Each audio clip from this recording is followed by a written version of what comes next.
Hi folks, Chris Voss here from thechrisvossshow.com, thechrisvossshow.com. Got a blog post I want to share with you. We, of course, review the latest in social media and technology. And this is another phone review. And this is the latest from AT&T, the LG Optimus G. It's a quad-core processor phone, and it is blazing fast, and we are super impressed with it. So we'll get into this phone. You can see here on its boot up, it boots up very, very fast. As you can see, compared to most Android devices, it's blazing fast, and it's a beautiful, wonderfully displayed and built device. We've been very impressed with it. Let's go ahead, and you can see how it pulls out of standby and all that good stuff. First of all, let me tell you my impressions. I've been using the phone for 24 hours now. I am super, super impressed. It's blazing fast. It's replacing my iPhone 5 because I love the big screen, the 4.7-inch screen. It's perfect for me in its width and its height. You know, you've got the Samsung Galaxy S3 that I also love, which is kind of more taller and more thinner, but it's much bigger, and the speed is incredibly awesome. The crispness of the screen is so crisp. It's amazing what they've done with the screen, and it actually blows away my iOS devices when it comes to looking at images that are on the internet on this LG Optimus G as opposed to the iOS devices. So this is replacing my iPhone 5. Bad news, huh, for everyone. I'll probably still, of course, have the iPhone 5. So let's get into the details of this device. Now, you can get this from AT&T. There is another version of the LG Optimus G. It is what's called an international version, and it's also on Sprint. The main difference between the two is that this has an 8-megapixel camera. The international version has a 13-megapixel camera. This is going to be one of the first forays of quad-core processors that are coming to the U.S. that are really going to challenge Apple's ability to stay ahead of technology. And if this is a great example of the sort of speediness and crazy great technology that's going to come out with it, Apple's definitely needs to amp up their game. At least that's my opinion. Let's talk about the device and all the specs on it. Now, the weight is 5.19 ounces, 147 grams. The dimensions are 5.12 in height, 2.82 in width, 0.33 in thickness. So it's very thin, which is really nice. The talk time is awesome on this thing, even though it has a quad core. That's usually what you lose with the speed. Talk time is 10 hours max, standby 324 hours max, and the way that's accomplished, it's got a 2100 milliamp hour battery in it. The display is LCD color TFT. The resolution is 768 by 1280 pixels. It's got a 4.7-inch diagonal screen. The colors are 16.7 million with the 24-bit coloring, and IPS is the HD IPS is what they're using. I don't know what they've done, but they've amped the screen up. It's got a screen like nothing I've ever seen before, even on the iOS devices with Retina display.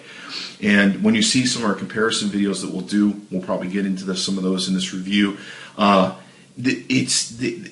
sharpness of the pictures are really amped up. Now, there have been a few times where we've seen that the pictures almost seem to pixelate a little bit, so I'm not sure if there's some sort of way that they're taking it up to the next level. But just the image sharpness on this thing is amazing. Video-wise, it's awesome too.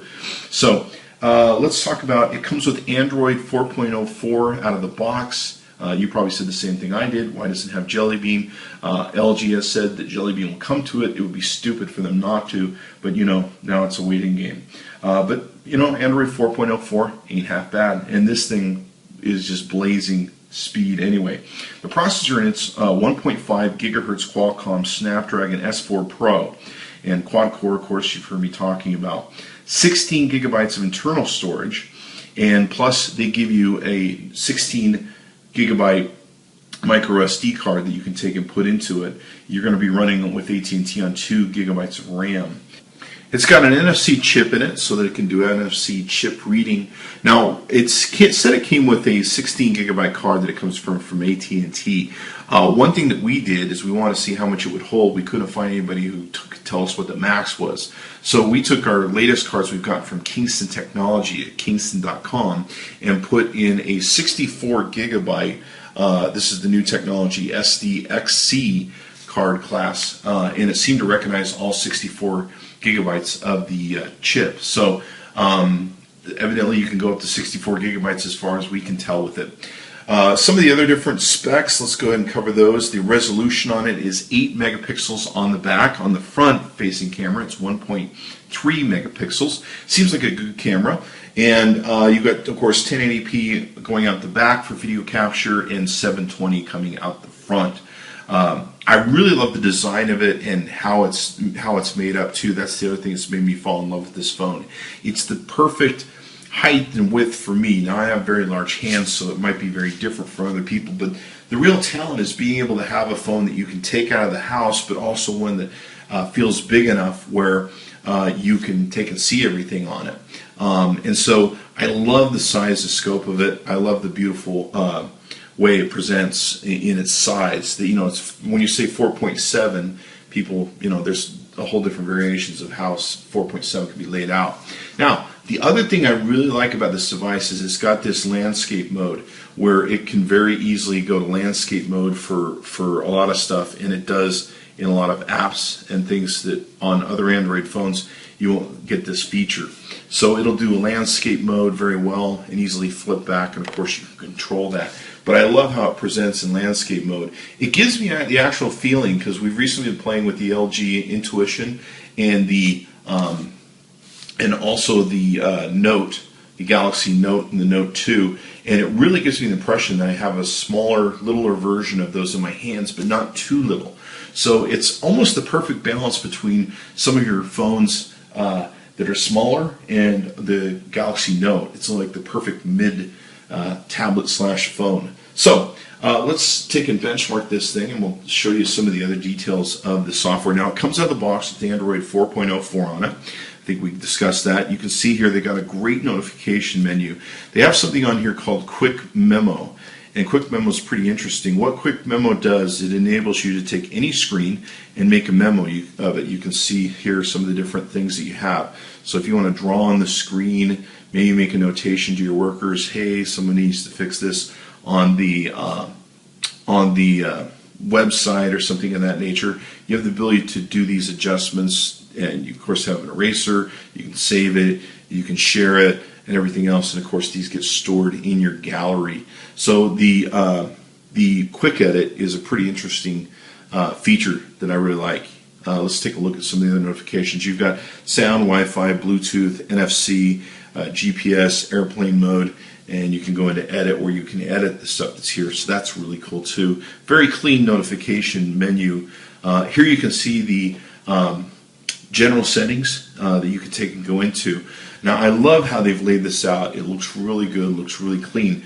What's interesting is that it has a quad-core processor in it. So one of the problems you have is battery burn. Now, I've used it for a full 24 hours, and given it's just my first day, but it survived the full 24 hours, and I used it a lot, played with it a lot, tested and called people with it a lot.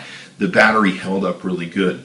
Hopefully it will still keep doing that. Now, you can adjust this power saver mode to do 30% of your battery and make those adjustments. You also can go into applications. One thing that's interesting about the technology that they put into the quad core is that you can go in here and you can choose Eco Mode. And Eco Mode will optimize the CPU control to extend your battery life. And so that's really smart. It can make it so that, it just might use 2 of the cores or whatever the case is. I'm not sure exactly how it does it, but evidently it's going to automatically control the quad cores to make different outputs. So you can save your battery life if you feel you're burning a lot. Maybe speed isn't as important to you as it is to in other times or situations. Storage here, of course, you've got your storage you can take and manage. One thing I wanted to show you too, this is pretty interesting. You can activate gestures. So let's say you want to silence an incoming call snooze or stop an alarm, pause video without having to try and find the button. You can easily just flip over the phone to silence or snooze or whatever the case may be, just by flipping the phone over. So you got some controls you can take and do here. Really smart and interesting stuff. Okay, so some of the other things you can take and do here, you of course have most of the different ways that you can take and utilize the phone.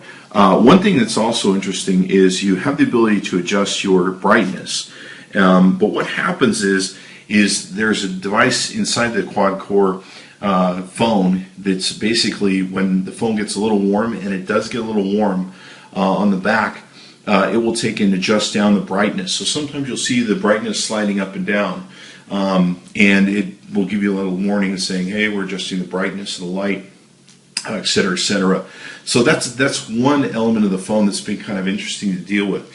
It does get warm with the quad core on the back when you're watching a video or you have it on for a long time and you have the screen going and everything else. It gets very warm on the back.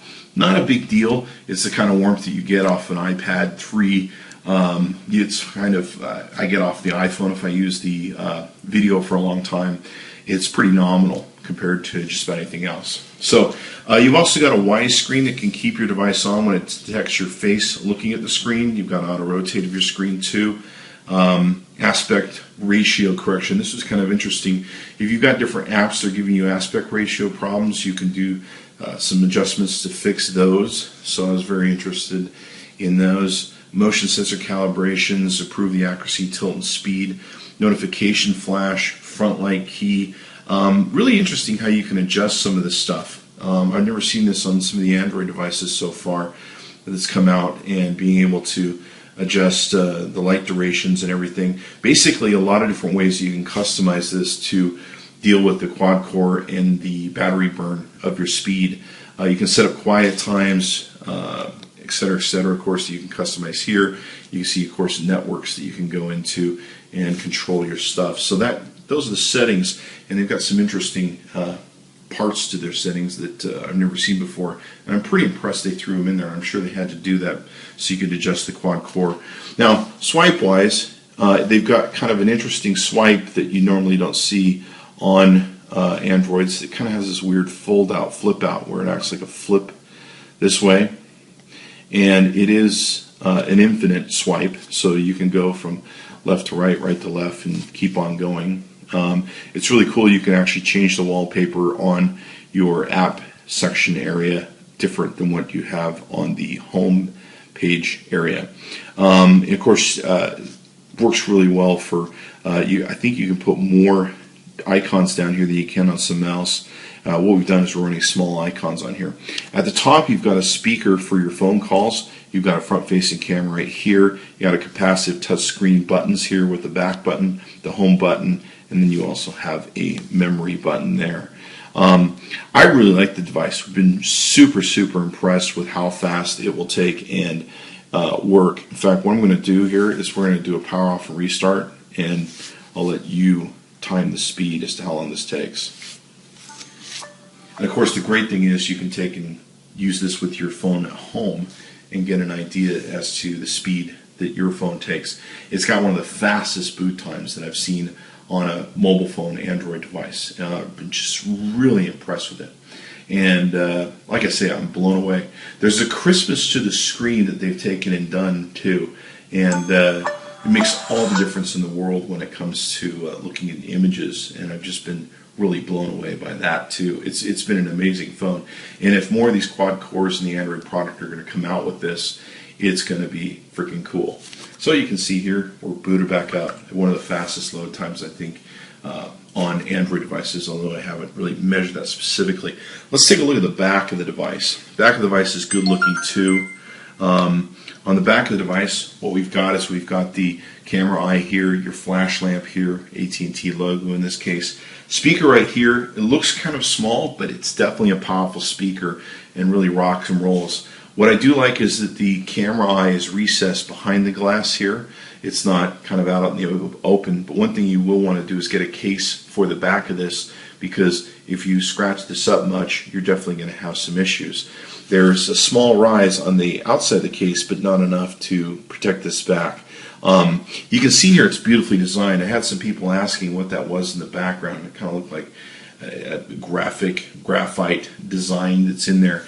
And there's a sheet of glass or Gorilla Glass or something of plastic nature on the back here that gives it this beautiful looking design. We'll take a look at the edges here, but the back does not come off like some Android phones do.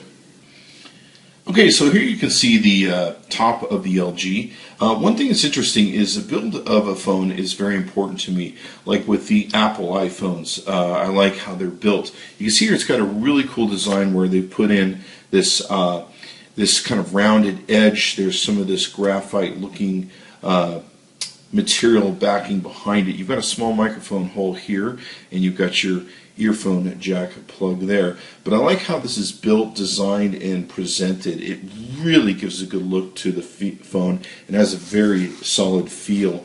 Along the bottom we have much the same thing. We have this beautifully cut and rounded curved edges. Definitely gives it a great look that's very impressive.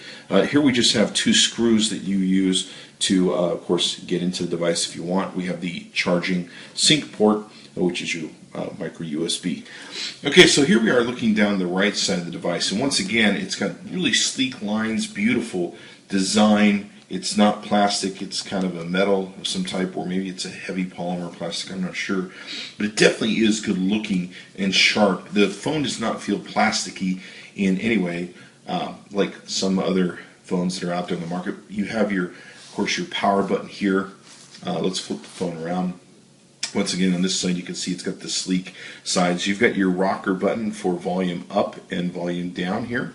Now you've got a small enclosure here, and since the back doesn't come off like some Android phones, you go ahead and pop this out, and it's got a little rubber band there, of course.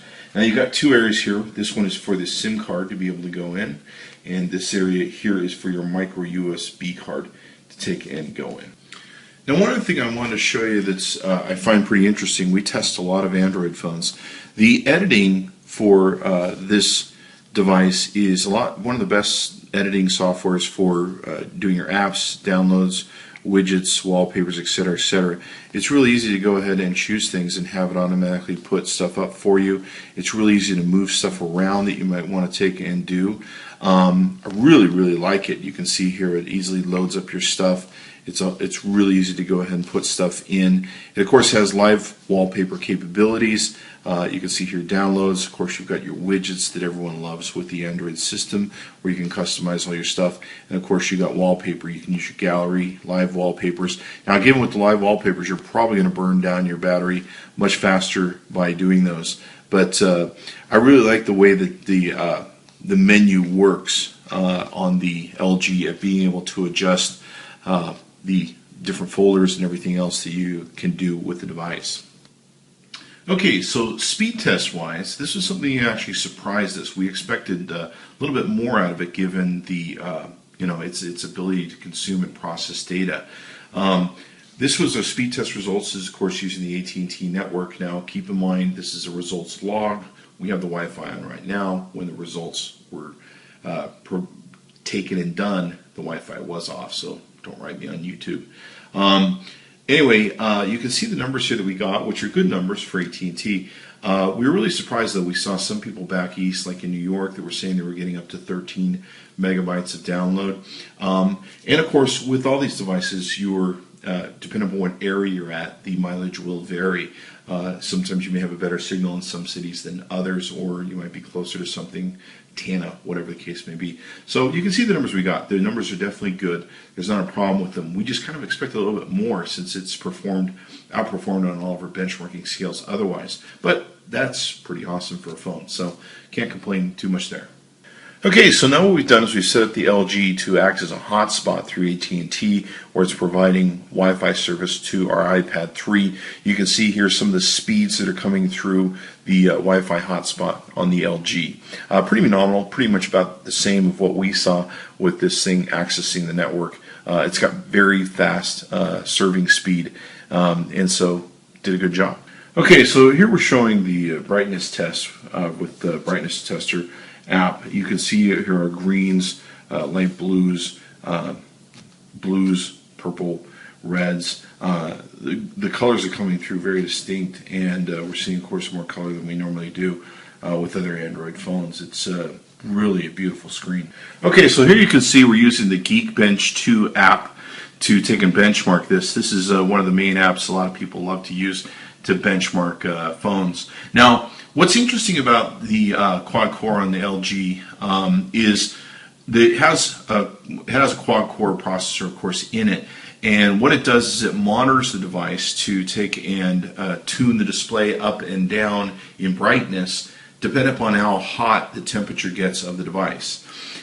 So in making those adjustments, we feel that somehow as that tuning is taking place in those adjustments, because sometimes you'll see the screen go up and down in brightness a little bit, we're thinking that that's affecting sometimes the score that's going on. Of course, there's a few other things that go on in the background with notifications, everything else that affect these scores. We've seen scores anywhere from 2200 when we first got the device all the way down to 1770 and a few in between. So what we're going to do is we're going to run 3 different scores so you can see them, and we'll let you decide what the average is. Okay, so now here's the score of 1928 with the Geekbench score app. We of course rebooted the device and then ran the scoring app again. Okay, so now on a third try, we've of course rebooted the device again and done the Geekbench 2 app score the first thing when it comes up. You can see here we came out with 2038.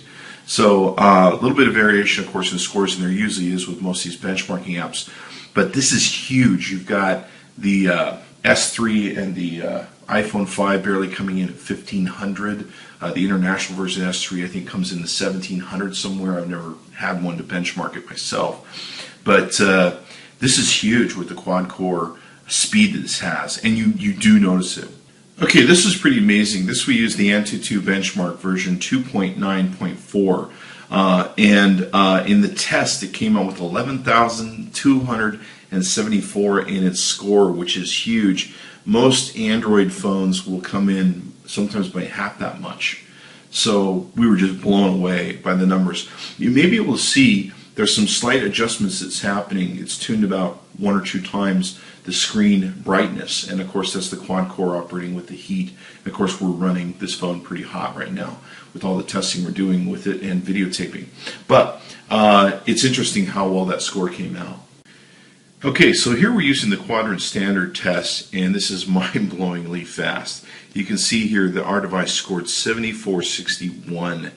Look how huge that is compared to these other phones. Normally we find phones that are in this range with our Android reviews that we do. The HTC One X is one of the top performers up here. The Samsung Galaxy S3 usually does really well too. And wow, just amazing the speed that this thing takes and operates at. Okay, so here's another benchmarking app. This is the benchmarking and scoring app that you can find on the Android store. This shows just a huge result, a score of 17,591. You can see how this compared with several other fast phones, including the HTC One S we reviewed, which is a very fast, speedy, whipping phone. You can just see how much this blew this away. Just amazing. Okay, so here you can see our CF Bench Pro score. It's Bench Pro version 1.2, and some of the different results we came out with here on this. This is, of course, the paid version. You can see some of the Java MIP score and everything else. For those of you who really want to see that, you can pause the videotape. Great thing about these apps, of course, is you can get them, download them to your device, follow along at home and see how well your device compares with these, and if you want to take and purchase these.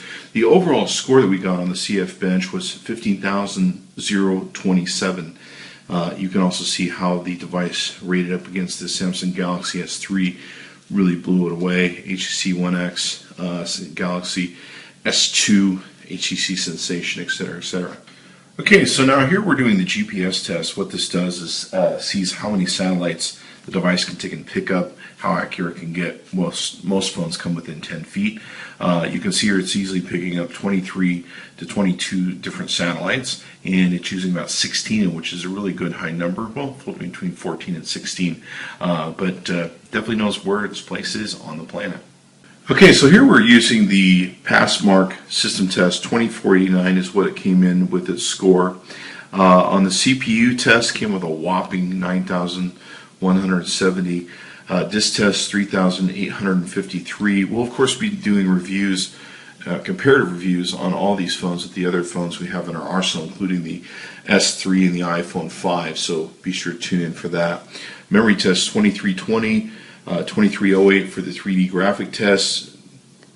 Or I'm sorry, 2D graphic test for 3D 791.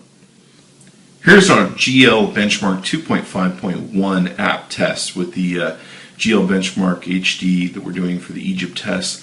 You can see it came in at 3,135 frames at 28 frames per second. We're not sure that's an accurate figure because it's got an asterisk to it, and we've seen that once before on another device where we weren't sure the app was hitting right. The off-screen got 2,227 frames at 20 frames per second. We noticed a lot of apps did upgrades after iPhone 5 came out, so I'm not sure if they should adjust for them or where the case may be.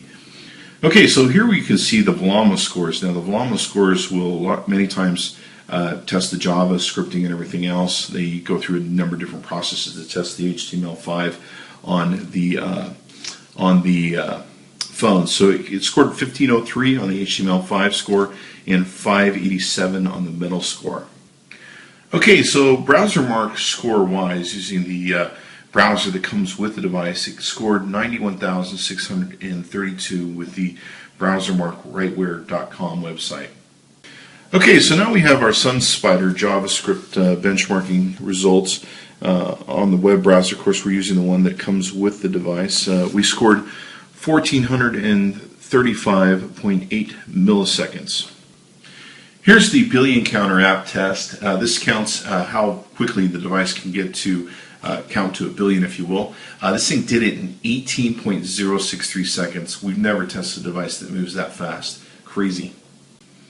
Okay, so here you can see we've used the AT&T 3D rating benchmark app. It gives us a score of 5,591, which is huge.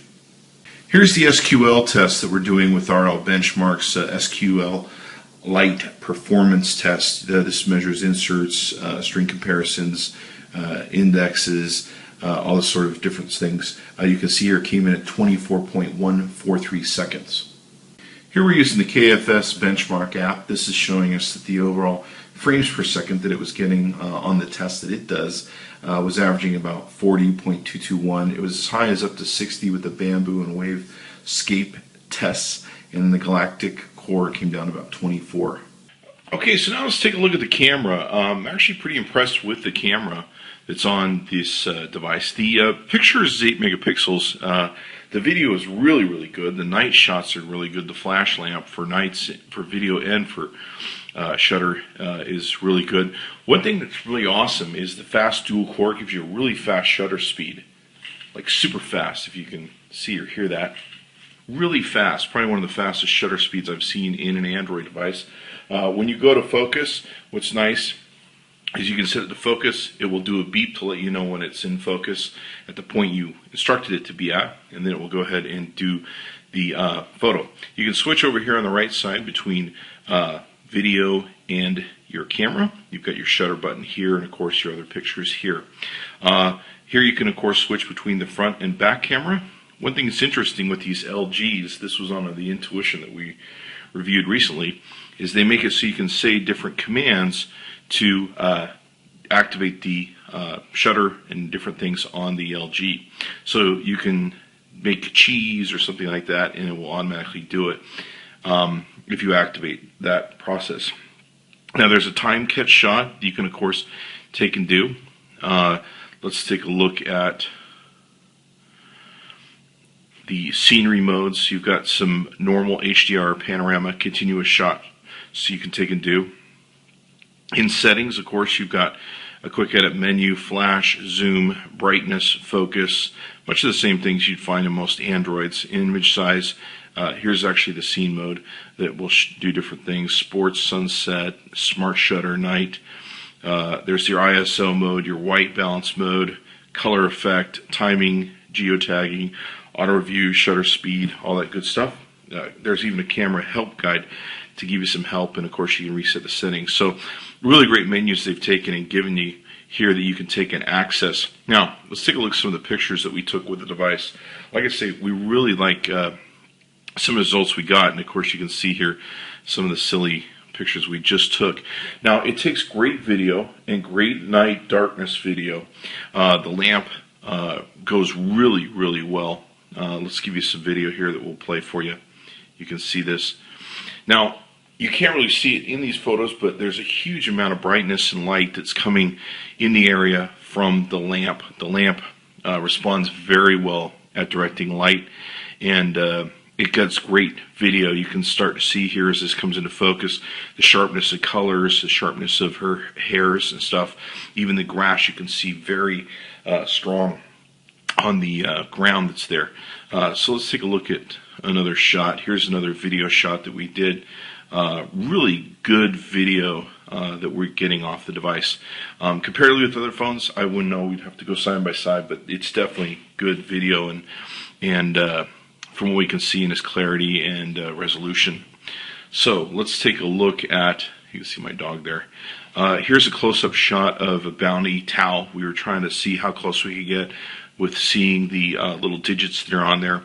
You can get within about an inch or two and get some really close-up shots. Anything beyond that, you're going to need a special lens to attach to it. Here's a picture, color picture. This is in well-lit situations. This is at Walmart.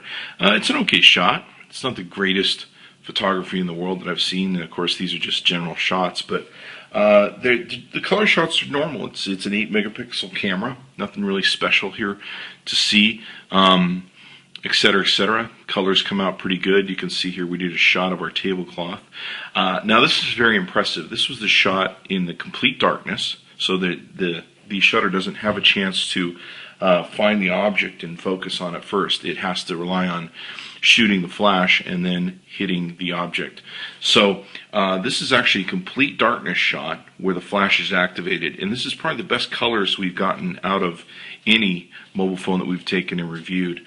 It's come through pretty well in what you can see there. So we've been really surprised by that. It's got a great lamp and a great shutter to it. So you can see here on the video, it really lightens the room up incredibly well, and the objects that are in the night light. So this is once again a complete darkness situation, and the lamp is lighting up this huge area. So we're very impressed with that. The camera does a great job. I'm really impressed with the camera. Okay, so all in all, in the end, I love this phone. It's just so great. Like I say, it's replaced my iPhone 5. I still have the camera on my iPhone 5, and it's going to be hard to give that up. But this phone definitely is my rock and roll phone now. So be sure to check it out. You can go to our friends at AT&T.com. That's AT&T.com. Tell them Chris Voss sent you. Chris Voss tested, Chris Voss approved the new LG Optimus G. Be sure to tune into all of our channels, the Chris Voss Show, and our YouTube to get all the latest updates and phone comparisons. And of course, we'll be comparing this against the iPhone 5 and several other phones. So tune in for that. Thanks for coming by.